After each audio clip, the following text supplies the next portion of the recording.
तो अगर हनुमान जी की पूजा करेंगे तो देने वाला जरूर देगा। क्योंकि हर्ट में तो इनके भगवान राम है, विष्णु हैं। अगर ऐसे करेंगे तो भगवान विष्णु भरण करने वाले हैं, तो भरण करने वाला प्रसन्न है तो हमारे पास लक्ष्मी अंधन सभी संपत्ति प्राप्त होगी। जय श्री राम। मनुष्य के जीवन में ढेरों चुनौतियां हैं, सुख है, दुख है, जय पराजय है, और साथ ही मनुष्य का जीवन ग्रह नक्षत्रों द्वारा भी कई बार निर्देशित होता है, निर्धारित होता है। ऐसे में कई बार मनुष्यों के सामने ये समस्या खड़ी होती है कि उसके जीवन में जो चुनौतियाँ आई हैं, जो समस्याएं हैं, उसका निराकरण कैसे हो। तो इस पृथ्वी पे हनुमान जी ऐसे साक्षात देवता हैं जो शीघ्र प्रसन्न हो जाते हैं और भक्तों की प्रसन्नता के लिए सदा तत्पर भी रहते हैं, और आराधना करके उनको शीघ्र ही प्रसन्न किया भी जा सकता है। और इस विषय पे बात करने के लिए हमारे साथ पंडित रमेश तिवारी जी उपस्थित हैं। राम राम पंडित जी। जय श्री राम, कल्याण तो हो आपका। पंडित जी, आपको हनुमान जी की महिमा के साथ साथ हमने पंडित जी से आग्रह किया है कि कम से कम 3 ऐसे उपाय, पूजा पद्धति हनुमान जी के बारे में आप बताएं, जिससे कि हनुमान जी शीघ्र प्रसन्न हो जाएं और भक्तों के लिए कल्याणकारी हों, भक्तों की आकांक्षाएं पूरी हों। पंडित जी, आपसे बातें हो रही थी, आप हनुमान जी की महिमा के बारे में बता रहे थे। जिक्र हो रहा था कि और देवता चित्त न धरी, हनुमत से ही सर्व सुख करें। जी जी। यानी हनुमान जी की पूजा से ही सब संभव है। जी जी। तो ऐसा है सर, देखिए ये अंजना से पैदा हुए, अंजना माता इनकी माता थी, तो ये सिद्ध हैं। इनकी अगर हम पूजा करें तो सिद्धि जरूर मिले। अच्छा। इसमें कोई संदेह नहीं है। क्योंकि जो जिस मिट्टी से आदमी पल करके बड़ा होता है, जैसा खान पान उसी तरह से होता है। तो इसलिए कलयुग में धन प्राप्ति के लिए, ऐश्वर्य के लिए, बल के लिए हनुमान जी की पूजा बहुत जरूरी है। अच्छा, अगर हम ज्योतिष में चलें तो ज्योतिष में 8वें घर के मालिक हनुमान जी। अच्छा। और 8वां घर मृत्यु का घर है। घर क्या है? What is house? घर जो है प्रसन्नता का है। तो 8वें में शनि अरिष्ट होता है। अच्छा। 8वें मृत्यु का घर है, शनि अरिष्ट होता है। लेकिन 8वें का मालिक, 8वें घर में कोई घर का मालिक में अगर शनि बैठता है तो शनि मृत्यु की तरफ ले जाता है। अच्छा। हनुमान जी के घर में। तो इसलिए अगर सबसे पहले हम अपने घर में सुरक्षित रहना चाहते हैं, जीवन को लॉन्ग टाइम तक बरकरार रखना चाहें, तो हनुमान जी की पूजा करें। धन प्राप्ति के लिए क्या करें कि सुबह शनिवार के दिन या मंगलवार के दिन एक नारियल लें। अच्छा। नारियल में क्या है कि उसमें विष्णु का वास होता है। मतलब साबुत नारियल लें। विष्णु का इसलिए वास होता है कि कलशस्य मुखे विष्णु कंठे रुद्र समाश्रितः। कलशस्य मुखे विष्णु, कलश के मुख पर विष्णु का वास होता है। तो नारियल को हमेशा कलश के मुख पर रखते हैं। तो कलशस्य मुखे विष्णु कंठे रुद्र समाश्रितः, तो नारियल विष्णु का प्रतीक हो गया, इसलिए नारियल को उसके ऊपर रखते हैं। ठीक है, उसके ऊपर रख करके इसके बाद कोई पूजा करते हैं। तो हनुमान, अगर विष्णु की हम पूजा किए तो हनुमान जी तो सबसे पूजे हो गए, पहले हो गए, क्योंकि हम विष्णु के ऊपर रखें। तो सबसे पहले सुबह क्या करें कि नारियल पर सिंदूर से स्वस्तिक बनाएं। अच्छा। वो भी पीला सिंदूर, पीला वाला, पीला से, क्यों कि विष्णु का पीला का प्रतीक है। अच्छा। पीले से स्वस्तिक बनाएं और उसको लाल कपड़ा में लपेट दें। कपड़े में उसको लपेट दें। जब लाल कपड़े में लपेट देंगे तो लाल से क्या होता है कि सूर्य बल तेज होता है आदमी का। सूर्य बल तेज होगा तो काम ज्यादा करेगा। लाल कपड़े में लपेट करके और धागे से, कलावे से बांध करके और हनुमान जी के चरणों में चढ़ा दीजिए। अच्छा। इसलिए इससे आपका प्रॉपर्टी का काम, आपका धन का काम, आपका शरीर निरोग रहेगा, आपका हर काम संभव रहेगा।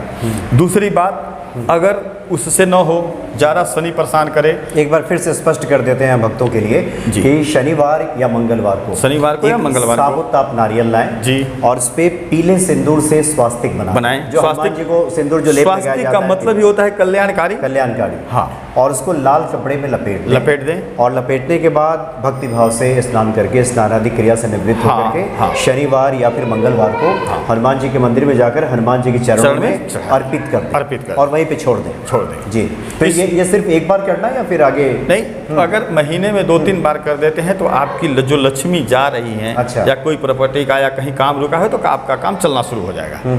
इससे लक्ष्मी प्राप्त होना, मतलब लक्ष्मी प्राप्ति के लिए बहुत विशेष है, सुगम उपाय। सुगम उपाय। अगर शनि आपको परेशान ज़्यादा कर रहा है तो शनि क्या है कि शनिवार का अगर पीपल में दीपक जलाते हैं, पीपल में विष्णु का वास होता है, पीपल में बरगद में, क्योंकि ऑक्सीजन ज़्यादा प्रदान करता है। अच्छा। शनि ऑक्सीजन को कम करते हैं, लंगड़े हैं, जब चढ़ जाएंगे तो जल्दी, मतलब ये है एक टेक्नोलॉजी ये है कि लंगड़ा आदमी कम चले, तो शनि देवता है कि जब आ जाएंगे तो देर से जाएंगे।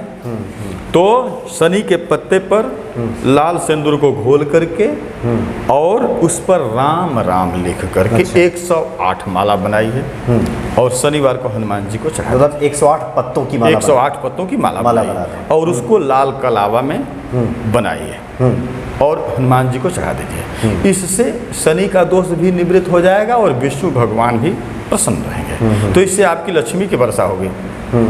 अगर और शनि दोष, मतलब शनि के अनिष्ट की वजह से अगर परेशानी हो रही है तो इस उपाय से बहुत शनि लक्ष्मी भाग रही है शनि का, तो इससे भी नहीं तो और उपाय एक है, जैसे कि शनि का हम लोग काला चीज दान करते हैं, शनि का रंग काला है, काला दान करते हैं। शनि सूर्य के पुत्र हैं, यमुना भी सूर्य के पुत्री हैं, ठीक है। शनि का मतलब होता है स्नेह, स्नेह चलना, स्नेह जो धीरे धीरे चलता हो, शनि मतलब इसलिए ढैया या साढ़े साथी हो। तो उसमें क्या करते हैं कि काला उड़द आती है, उस काले उड़द को लाल कपड़े में बांध करके या सिंदूरी कलर का कपड़े में बांध करके और हर शनिवार को हनुमान जी के चरण में अर्पित करें। अच्छा।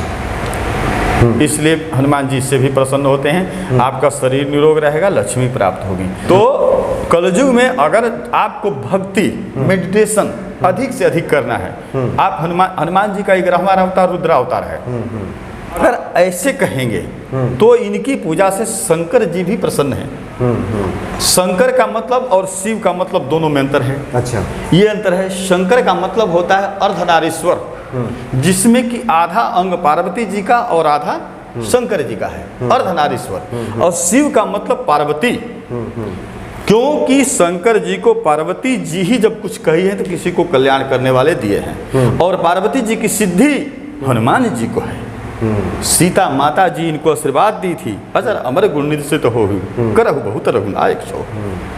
तो हनुमान जी की अगर भक्ति करते हैं आप तो लक्ष्मी भी प्राप्त होती है, शंकर जी भी प्रसन्न होते हैं और भगवान राम भी प्रसन्न होते हैं। अगर सिद्धि प्रसन्न हो गई, शक्ति प्रसन्न होगी तो दुर्गा का अवतार है, सभी देवी देवता। देवी का मतलब क्या होता है? What is the means of Devi? देवी का मतलब जो देता है, देवी, और देवता जो देने वाला है, देवता, देवता देने वाला है। तो अगर हनुमान जी की पूजा करेंगे तो देने वाला जरूर देगा, क्योंकि हर्ट में तो इनके भगवान राम है, विष्णु है।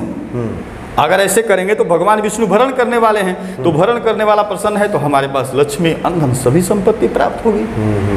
तो इसलिए कलयुग में अगर हनुमान जी की पूजा कर लिए तो सब पूजा सफल है। माने हर देव शक्तियों और दैवी शक्तियों का, इन दोनों ही शक्तियों की पूजा देवी और प्राप्त हो देवता दोनों शक्तियों की इनमें उपलब्धि है। जी जी। अच्छा पंडित जी, बहुत सारे ऐसे भक्त हैं जो जानना चाहते हैं, वो नित्य हनुमान चालीसा का पाठ भी करते हैं, बजरंग बाण का पाठ करते हैं, फिर भी वो चाहते हैं कि आपके श्री बुक से कुछ ऐसे मंत्र निकलें जिसका वो पाठ कर सकें या फिर उसको जप सकें, कुछ ऐसा। तो अब जैसे मान लीजिए वैदिक मंत्र है, ओम अग्निमूर्धा दिवः ककुतपति। एक बार पंडित जी थोड़ा सा चाहेंगे कि सामने आप। ओम अग्निमूर्धा दिवः ककुतपति पृथिव्याम अयम अपागं रेतागं जिनवती। ये मंत्र वैदिक मंत्र है, वेद से। चाहे ओम अंगिकाराय नमः, ओम क्राम क्रीम क्रौसो भौमाय नमः। तो कलयुग में तो इसको 4 गुना करना है। अगर न सपरे, ज्यादा ना तो 1 माला कर लो। हम ये नहीं कर रहे हैं, जैसे कम भी अगर भक्ति के साथ थोड़ा भी जाप और तपस्या किया जाए तो वो ज़्यादा होता है। सबसे पहले क्या है कि हमारी भावना उस तरह से हो। जैसे हम गाड़ी चलाते हैं तो हम नहीं चलाते, हमारी भावना उधर चलायमान, शरीर चलायमान हो जाता है। तो हमारी भक्ति हो, भावना हो, अगर उधर हमारी भावना जा रही है तो हम भगवान की तरफ चले गए, हमारा पूजा का भी फल मिल गया। हमारा थोड़ा पूजा का भी फल मिल गया। पूजा ज़्यादा चढ़ा करके ज़्यादा करके नहीं, थोड़ा भी अगर हम करें तो भाव से करें, भाव से करें। क्योंकि भगवान तो भाव और के ही अब होते भगवान राम हनुमान, जो मर्यादा का हनन नहीं होता है वो हनुमान, वो हनुमान है। हनुमान मर्यादा का जो हनन नहीं होने देता है वो हनुमान है। तो भगवान राम तो भी मर्यादावादी थे, अवतार लेते हैं तो मर्यादा का उल्लंघन नहीं होने देते हैं। तो जब हनुमान जी का पूजा हो गया तो भगवान राम की पूजा हो गई।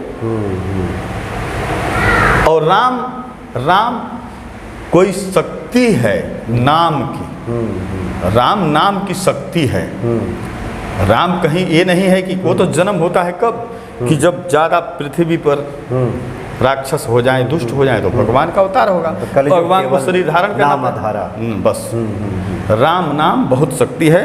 तो इसलिए हनुमान जी की पूजा करें आप, और सभी भक्तों के हम ये कहें कि अधिक से अधिक हनुमान जी की पूजा करें। इनकी पूजा करने से, जैसे इनकी माँ शक्ति वाली थी, साधना वाली थी, तो इनकी पूजा करने से हमारी शक्ति मिलेगी। हमारी शक्ति मिलेगी तो हम ज़्यादा कार्य करेंगे, उससे ज़्यादा लक्ष्मी प्राप्त होगी, हमारा विचार सही रहेगा, हमारा शरीर निरोग रहेगा, हम उच्च कोटि के रहेंगे, हम हमेशा पूजनीय रहेंगे, हम 100 साल तक जिएंगे। इसलिए कलयुग में सबसे विशेष हम सभी भक्तों से यही आग्रह करेंगे, विनय करेंगे कि अधिक से अधिक हनुमान जी की पूजा करें। मतलब सब सुख लहे तुम्हारी शरणा। हाँ, सब सुख।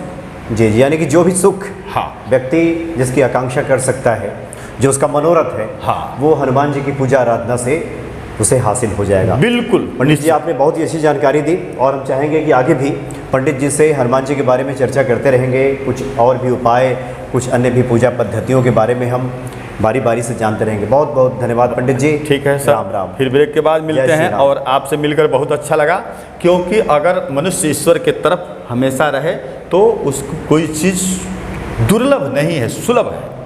तो इसलिए हम लोगों का कर्तव्य है सबसे अधिक मनुजमोहि भाए कि हनुमान जी की अधिक से अधिक पूजा करें, तो भगवान राम प्रसन्न रहेंगे और उसका कार्य सफल होगा। इसी के बाद हम अपनी वाणी को विराम दे रहे हैं, फिर अगले कार्यक्रम पर हम आएंगे। आप जो भी कहेंगे हनुमान जी के बारे में, अन्य जानकारी और पूजा के बारे में, विधान के बारे में। ठीक है सर, बहुत बहुत धन्यवाद पंडित जी।